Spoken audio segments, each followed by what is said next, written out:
এবার প্র্যাঙ্কিং টিমে দুজন জনপ্রিয় অভিনেতা মিরাজ খান এবং সাকিব সিদ্দিকের হাতাহাতি বা গ্যাঞ্জামের ভিডিও সামাজিক মাধ্যমে ব্যাপক পরিমাণ ভাইরাল এবং গ্যাঞ্জামের পর তারা দুজনকে ডেডিকেট করে নানা ধরনের হুমকি দিয়ে যাচ্ছে। তো আপনারা জানেন প্র্যাঙ্কিং টিমের সিনিয়র অ্যাক্ট্রেস আরোহী এবং মিরাজ তাদের দুজনের মধ্যে ভালো একটা সম্পর্ক ছিল। তবে তাদের টিম বর্তমান সময়ে জনপ্রিয় ক্ষুদে অভিনেতা সাকিব সিদ্দিকের সাথে আরোহীর সম্পর্ক লিপ্ত হয়, যেটা তারা সবাই পাবলিকলি প্রকাশ করেছেন।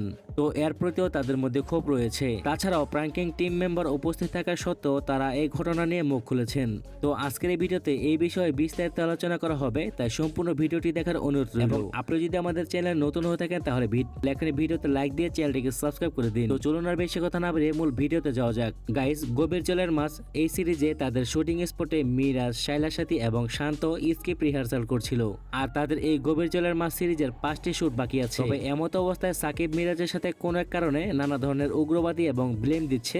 এরপর তাদের মধ্যে কথা কাটাকাটি হয়। তারপর এক পর্যায়ে মিরাজ সাকিবের গায়ে হাত তোলে, এমনটা লাইভে জানিয়েছেন মিরাজ। এভাবে তাদের মধ্যে অনেক বড় ধরনের ঝামেলা সৃষ্টি হয়। এরপর পরে গভীর জলের মাছ শুটিং অফ করে দেয়। তবে মিরাজের লাইভে শাইলার সাথে কমেন্ট করে বলেন, মিরাজ, বিষয়টা আমি দেখছি, লাইভে যাস না, একদম চুপ থাক, সাকিবের একতরফা দোষ দিচ্ছিস কেন?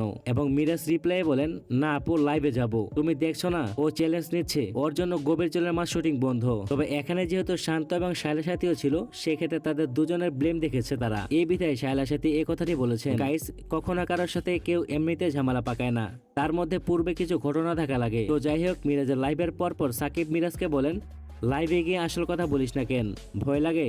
প্রমাণ সহ আমি লাইভে আসতেছি, অপেক্ষা কর। তার মানে সাকিব সিদ্দিকও লাইভে আসবেন আর বিষয়টি নিয়ে কথা বলবেন। এবং 2টি পোস্টে সাকিব এটিও বলেন, আমায় নিয়ে অনেক খেলেছিস, আর খেলিস না, বেশ, তোর এলাকায় ঢুকে তোর কর্ম খেলাস, যা লাইভে, এরপর খেলা হবে। আবার এটিও বলেছেন, মিরাজ, লাইভে আসলে আমি কি চুরি পরে বসে থাকবো?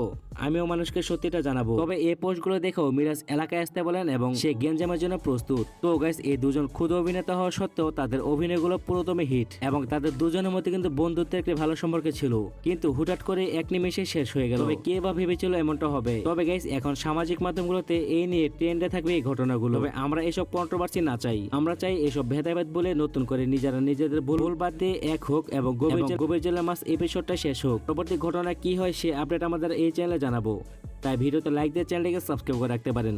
আজকের মতো এখানে শেষ করছি, কথা বলবো।